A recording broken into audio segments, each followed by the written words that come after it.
নমস্কাৰ বন্ধু বান্ধৱীসকল, আপোনালোকক স্বাগতম জনাইছোঁ অসম ফিউচাৰ ইউটিউব চেনেললৈ। তো আপোনালোকক পুনৰ এটা নতুন ভিডিঅ'লৈ স্বাগতম জনাইছোঁ। এইটো ভিডিঅ'ত আজি আমি আছাম BSc নাৰ্ছিং 2024ৰ এপ্লিকেশ্যন ফৰ্মৰ ওপৰত আলোচনা কৰিম। তো এইটো ভিডিঅ'ত আজি আমি কিছুমান ডকুমেণ্টৰ কথা আলোচনা কৰিম, যিবিলাক ডকুমেণ্ট আপোনালোকক এডমিশ্যনৰ টাইমত এপ্লাই কৰোঁতে বা কাউন্সিলিঙৰ টাইমত লাগিব। এই ভিডিঅ'টো Assam CEE, D-Pharm, B-Pharm, BSc nursing entrance দিয়া ষ্টুডেণ্টসকলৰ কাৰণে ইম্পৰ্টেণ্ট হয়। তো এইটো ভিডিঅ'ত যিখন ডকুমেণ্টৰ কথা আলোচনা কৰিম, সেইখন ডকুমেণ্ট নহ'লে আপোনালোকে অনলাইন এপ্লাইটো কৰিব পাৰিব, কিন্তু যেতিয়া আপোনালোকে এডমিশ্যন ল'ব যাব বা কাউন্সিলিঙৰ টাইমত আপোনালোকে ভাল স্ক'ৰ মাৰ্ক কৰিলেও আপোনালোকে ছিটটো নাপাব। তো ভিডিঅ'টো আপোনালোকে স্কিপ নকৰাকৈ শেষলৈ চাব, আৰু যদি আমাৰ চেনেলটোত প্ৰথমবাৰৰ বাবে আহিছে তেন্তে ছাবস্ক্ৰাইব কৰি কাষত থকা বেল আইকনটো অন কৰি থৈ দিব। আৰু BSc নাৰ্ছিঙৰ ওপৰত এটা ডিটেইলছ ভিডিঅ' আছে, আপোনালোকে সেই ভিডিঅ'টো আই বটন বা চেনেল পেজত গৈ চাই ল'ব পাৰিব। তো প্ৰথম ডকুমেণ্টখন হৈছে ক্লাছ 10ৰ মাৰ্কশ্বিট আৰু পাছ চাৰ্টিফিকেট। তো আপোনালোকক ক্লাছ 10ৰ মাৰ্কশ্বিটখন আৰু পাছ চাৰ্টিফিকেটখন লাগিব। তো ক্লাছ 10ৰ মাৰ্কশ্বিট, পাছ চাৰ্টিফিকেট আৰু ইয়াৰ লগতে আপোনালোকৰ এডমিটখনো লাগিব। তো এডমিট কাৰ্ডখন আপোনালোকৰ ডেট অফ বাৰ্থ চাৰ্টিফিকেটৰ ঠাইত ইউজ হ'ব। তো নৰ্মেলি ক্লাছ 10ৰ মাৰ্কশ্বিট, পাছ চাৰ্টিফিকেট আৰু এডমিট এই সকলোৰে থাকে, এইখন বনোৱাৰ প্ৰয়োজন নাই। নেক্সট লগা বস্তুটো হৈছে আপোনালোকৰ পাছপৰ্ট চাইজ ফটো। তো ৰিচেণ্ট 3 মাহৰ ভিতৰত পাছপৰ্ট চাইজ ফটো লাগিব। তো আপোনালোকে এইটো যেতিয়া এপ্লাই দিয়ে তেতিয়া পাছপৰ্ট ফটো বনাই ল'ব পাৰিব, এইটোতো একো অসুবিধা নাই। কিন্তু শেষৰ ফালে যিখন ডকুমেণ্ট কম, সেইখন খুবেই ইম্পৰ্টেণ্ট হয়, আৰু সেইখন আপোনালোকে বনাব লাগিব, যিটো বনাওঁতে আপোনালোকৰ বহুতখিনি টাইম লাগিব। তো এইবাৰ BSc নাৰ্ছিং, পেৰামেডিকেল, ফাৰ্মাচী যিবিলাক কেণ্ডিডেটে দিব, যিবিলাক চিৰিয়াছ কেণ্ডিডেট আছে, সেইবিলাকে আমাৰ এই বুকখন লৈ ল'ব পাৰে। এই বুকখনত 2000তকৈ অধিক MCQ টাইপ কুৱেশ্যন এনচাৰ আছে। অসমীয়া আৰু ইংৰাজী দুয়োটা মাধ্যমতে এই বুকখন উপলব্ধ আছে। এইখনৰ দাম 129। তো ডিছপ্লেত দিয়া হোৱাটছএপ নম্বৰটোত মেছেজ কৰিব, আপোনালোকে এই বুকখন পাই যাব। তো আজিৰ আমাৰ 3 নম্বৰ ডকুমেণ্টখন হৈছে ক্লাছ 12ৰ মাৰ্কশ্বিট, এডমিট কাৰ্ড আৰু পাছ চাৰ্টিফিকেট। তো এই ডকুমেণ্টখনত বহুতৰে কুৱেশ্যন আহি যাব, মানে এইবাৰ হাই ছেকেণ্ডেৰী দিয়াসকলৰতো যেতিয়া এপ্লাই ষ্টাৰ্ট হয় তেতিয়া ৰিজাল্ট নিদিব, তো সিহঁতৰ মাৰ্কশ্বিটখন নাথাকিব, তো সিহঁতে এপ্লাই কৰিব পাৰিব নে নাই? ইয়াৰ উত্তৰ হৈছে পাৰিব। এইবাৰ হাই ছেকেণ্ডেৰী দিয়াসকলে মাৰ্কশ্বিট নোহোৱাকৈ এপ্লাই কৰিব পাৰিব, কিন্তু যেতিয়া কাউন্সিলিং বা এডমিশ্যন হয় তেতিয়া মাৰ্কশ্বিটখন লাগিব। যিহেতু অনলাইন এপ্লাই কৰোঁতে মাৰ্কশ্বিটখন নালাগে, কিন্তু আপোনালোকে অনলাইন এপ্লাই কৰোঁতে আপোনালোকে এপিয়াৰিং বুলি এটা অপশ্যন থাকিব, সেই অপশ্যনটো দিলে আপোনালোকৰ মাৰ্কশ্বিটৰ মাৰ্কখিনি নবহালেও হ'ব। যদি এপ্লাই চলি থকাৰ সময়তে আপোনালোকৰ ৰিজাল্ট দি দিয়ে তেনেহ'লে মাৰ্কখিনি দিব পাৰিব। যদি এপ্লাই চলি থকাতে ৰিজাল্ট নিদিয়ে তেনেহ'লে এপিয়াৰিং বুলি দিব, আৰু যেতিয়া মাৰ্কশ্বিট দিয়ে তেতিয়া আপোনালোকে আপডেট কৰি দিব। তো আপোনালোকে কাউন্সিলিঙত গৈ বা পাছত মাৰ্কশ্বিটৰ মাৰ্কখিনি আপোনালোকে আপলোড কৰি দিব। তো মাৰ্কশ্বিটৰখিনি হৈ গ'ল। নেক্সট আছে কেটেগৰী চাৰ্টিফিকেট। কেটেগৰী চাৰ্টিফিকেট বা কাষ্ট চাৰ্টিফিকেটখন আপোনালোকৰ ইম্পৰ্টেণ্ট হয়, এইখন লাগিবই। যদি আপোনালোকৰ কাষ্ট চাৰ্টিফিকেট বা কেটেগৰী চাৰ্টিফিকেট নাথাকে তেনেহ'লে আপোনালোকক জেনেৰেল বা আনৰিজাৰ্ভত ধৰা হ'ব। তো জেনেৰেল বা আনৰিজাৰ্ভত হ'লে আপোনালোকৰ মাৰ্ক বহুতখিনি স্ক'ৰ কৰিব লাগিব। যদি আপোনালোকৰ ৰিজাৰ্ভেশ্যন কাষ্টত আছে তেনেহ'লে অলপমান কম মাৰ্ক পালে হ'ব, কিন্তু আনৰিজাৰ্ভত মাৰ্কটো হাই যায় বা ৰেংকটো হাই যাব। ধৰক আপোনালোকে EWS কেটেগৰীৰ পৰা বিলং কৰে, তো আপোনালোকে EWS চাৰ্টিফিকেটখন বনাই ল'ব। এতিয়া বহুতৰ প্ৰশ্ন হ'ব পাৰে যে আমি জেনেৰেলত আছোঁ, আমি EWSখন বনাব পাৰিম নে নাই? তো EWS ইকনমিকেলি উইকাৰ ছিজন, EWSখন বনাবলৈ কি ডকুমেণ্ট বা কি ৰিকুৱাৰমেণ্ট আছে এইটো ভিডিঅ'তে আলোচনা কৰিম। তো ভিডিঅ'টো শেষৰ ফালে OBC, NCL, তাৰপিছত EWS চাৰ্টিফিকেট বনাবৰ কাৰণে যিবিলাক ৰিকুৱাৰমেণ্ট আছে সেইখিনি ডিছকাছ কৰি দিম। নেক্সট আপোনালোকে যদি OBC কাষ্টৰ পৰা হয় তেনেহ'লে OBC চাৰ্টিফিকেটখন লাগিব। তো OBC লগতে NCL চাৰ্টিফিকেটখনো আজিকালি বাধ্যতামূলক হৈছে। যদি আপোনালোকৰ NCL চাৰ্টিফিকেটখন নাই তেনেহ'লে আপোনালোকক এডমিশ্যন নিদিয়ে। লাষ্ট ইয়াৰো বহুতক NCL চাৰ্টিফিকেটখন নোহোৱাৰ কাৰণে ৰিজেক্ট কৰিছে। নেক্সট আপোনালোকে যদি SC বা ST কেটেগৰীৰ পৰা বিলং কৰে তেনেহ'লে আপোনালোকৰ নিউ কাষ্ট চাৰ্টিফিকেটখন বনাই ল'ব। আৰু যদি আপোনালোকে ফিজিকেলি হেণ্ডিকেপ হয় তাৰো আপোনালোকৰ চাৰ্টিফিকেট লাগিব, তো তাৰে চাৰ্টিফিকেটখনো বনাই ল'ব। তো আজিকালি এই চাৰ্টিফিকেটখন অনলাইন বনাব পাৰি, আপোনালোকে অনলাইন এপ্লাই কৰি ল'ব এই চাৰ্টিফিকেট কেইখনৰ। তো OBC NCL খন আছে, OBC NCL খন ডিসকাস কৰিলো।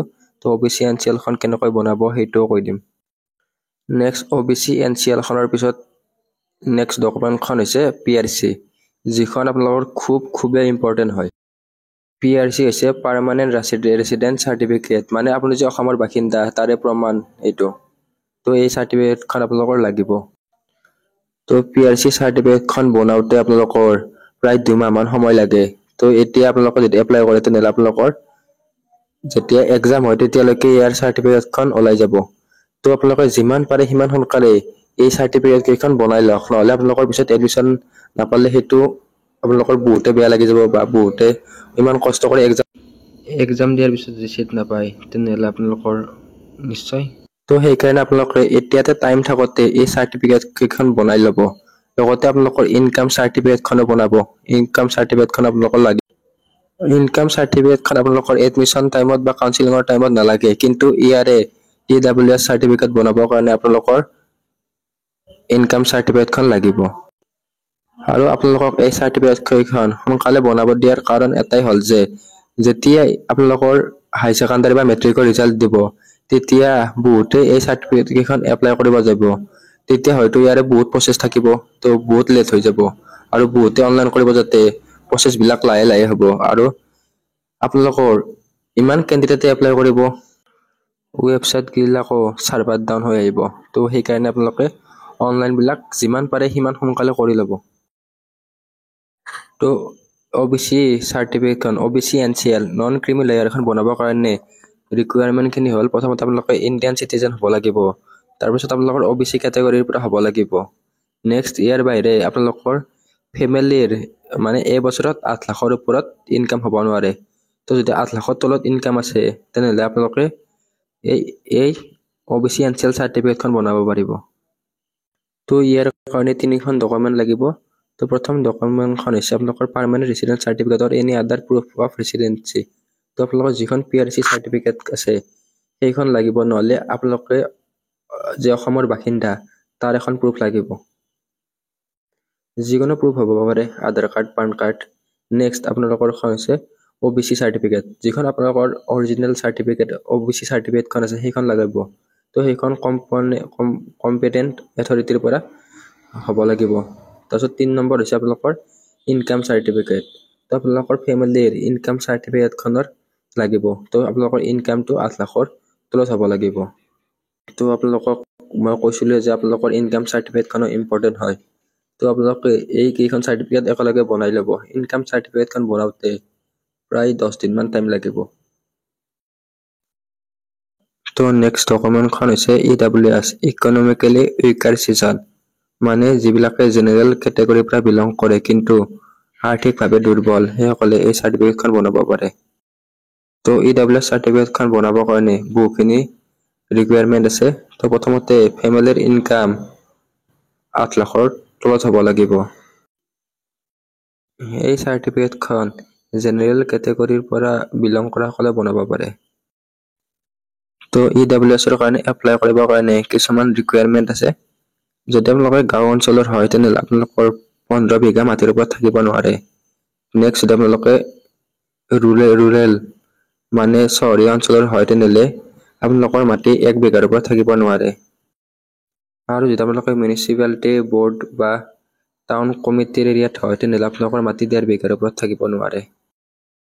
তো মই এই ভিডিঅ'টোত EWSৰ কাৰণে বেছিকখিনি কৈ দিম। আপোনালোকে ডিটেইলছত ইউটিউবত বেলেগ ভিডিঅ' আছে, আপোনালোকে চাৰ্চ কৰি চাব পাৰে। তো এইখিনি মাটিৰ ক্ষেত্ৰত মেইন আছিল।